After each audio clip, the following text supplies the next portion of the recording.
اللہ کے ولی اور کسان کا عجیب واقعہ۔ پرانے زمانے کی بات ہے کہ کسی ملک پر ایک بادشاہ حکومت کرتا تھا جو نہایت رحم دل اور انتہائی خوش اخلاق تھا۔ یہی وجہ تھی کہ اس کی رعایا اس نیک دل بادشاہ سے بہت خوش تھی۔ ایک رات بادشاہ نے خواب دیکھا جس میں اسے ایک گیدڑ ایک رسی میں لٹکا ہوا نظر آیا۔ خواب کی وجہ سے بادشاہ بہت پریشان ہوا اور رات بھر سو نہیں سکا۔ صبح ہوتے ہی اس نے سارے وزیروں اور دانشوروں کو دربار میں بلایا۔ بادشاہ نے اپنا خواب بیان کیا اور سب سے اپنی تعبیر پوچھی۔ سبھی سوچ سوچ کر پریشان ہو گئے پر کسی کو بھی خواب کی تعبیر سمجھ میں نہیں آئی، جبکہ بادشاہ کو ہر حال میں اپنے خواب کی تعبیر چاہیے تھی۔ اس لیے اس نے اعلان عام کروایا کہ جو کوئی بھی مجھے خواب کی تعبیر بتائے گا اسے انعامات سے مالا مال کر دیا جائے گا۔ یہ سوچ کر بہت سے لوگ انعامات کے لالچ میں اور کئی ودوں کو عقلمند کہلانے کے لالچ میں تعبیر بتانے گئے، مگر سب ناکام ہو گئے۔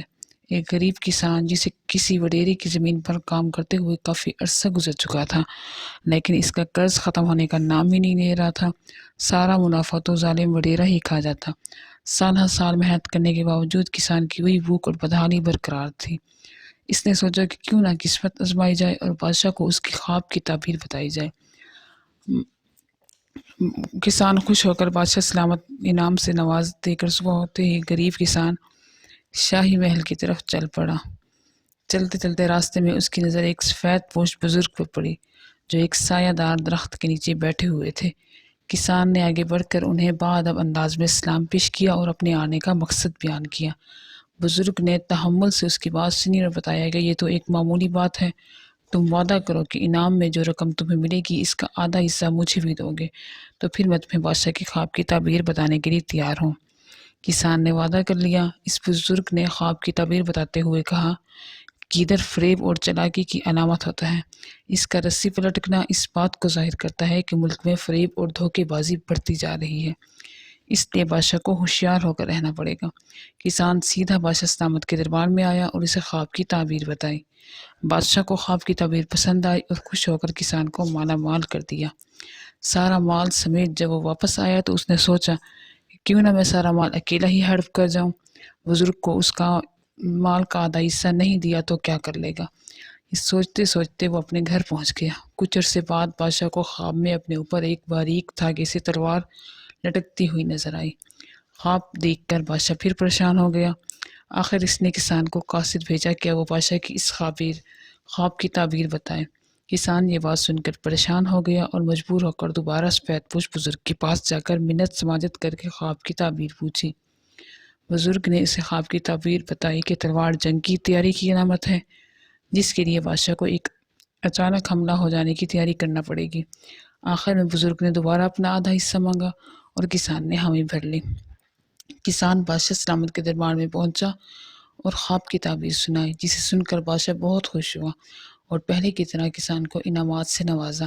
اس دفعہ وہ جیسے ہی دربار سے لوٹا تو راستے میں انہیں سفید پوش بزرگ کو اپنا منتظر پایا۔ بزرگ نے اس سے اپنا آدھا حصہ مانگا۔ کسان نے آؤ دیکھا نہ تاؤ تلوار نکال کر بزرگ پر وار کر دیا، جس سے بزرگ کا ایک بازو زخمی ہوا، لیکن وہ خاموش رہا۔ جبکہ کسان جب لالچی ہو گیا تھا سارا مال اپنا ساتھ لے کر چل دیا۔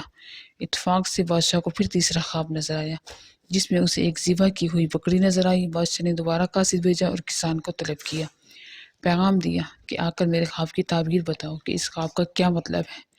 کسان بہت پریشان ہوا اور آخرکار تیسری مرتبہ شرمندہ ہو کر بزرگ کی طرف روانہ ہوا۔ بزرگ نے اس لالچی کسان کو دیکھتے ہی غصے سے منہ پھیر لیا۔ کسان بزرگ کے پاؤں میں گر گیا اور گر گرا کر اپنی کی ہوئی غلطیوں کی معافی مانگی اور وعدہ کیا کہ اب دھوکہ نہیں دوں گا، انشاءاللہ اس مرتبہ آپ کا حصہ ضرور ملے گا۔ بزرگ نے تحمل مزاجی سے کام لیتے ہوئے کسان کو معاف کر دیا۔ خواب کی تعبیر بھی بتائی، چونکہ بکری امن کی نشانی ہے، اس لیے اب بادشاہ کے ملک میں امن و امان ہوگا اور لوگ بکریوں کی طرح امن و امان سے رہیں گے اور دھوکہ بازی، سات بازاری اور فریب سے دور رہیں گے۔ کسان نے جب بادشاہ کو خواب کی تعبیر بتائی تو بادشاہ کو یہ تعبیر بہت پسند آئی، کیونکہ اس مرتبہ خواب کی تعبیر دل مو لینے والی اور خوشگوار تھی۔ کسان کو پہلے سے بھی زیادہ نوازا گیا۔ اس دفعہ کسان نے پہلے والا مال اور اب والا مال انعام و اکرام ملا کر ساری مال لا کر بزرگ کے قدموں میں رکھ دیا۔ مجھے معاف کرنا بزرگ صاحب، دولت کی لالچ میں آ کر مجھ سے خطا ہوئی ہے، میں اپنی غلطی پر شرمندہ ہوں، خدا کے لیے مجھے معاف کر دیں اور میں اپنے گناہ پر معافی کا طلبگار ہوں۔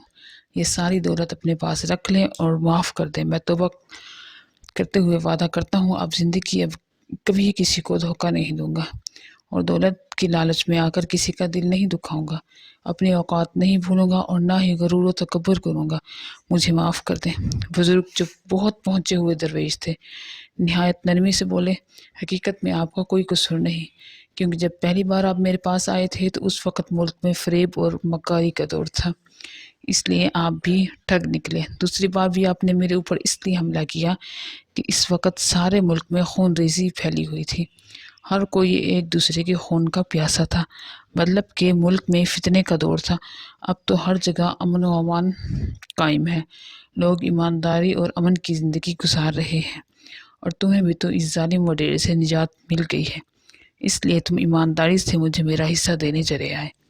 بزرگ نے بتایا کہ مجھے اس مال میں کسی چیز کی ضرورت نہیں ہے، ہم اللہ لوگ بندے ہیں، ہمیں تو بس دین کی دولت نصیب ہو جائے، بس وہی اصل دولت اور کامیابی ہے۔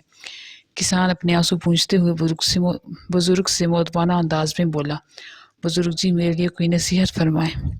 بزرگ اپنی جگہ سے اٹھے اور بڑے ہی مؤدبانہ انداز میں کسان کو نصیحت کرتے ہوئے کہنے لگے، اپنوں سے بڑوں کا احترام کرنا، چھوٹوں پر شفقت کرنا، درخت لگانا مگر پھل کا انتظار نہیں کرنا، اور ہو سکے تو کوئی دستگاہ ضرور بنانا۔ نصیحت فرما کر سفید پوش بزرگ وہاں سے روانہ ہو گئے۔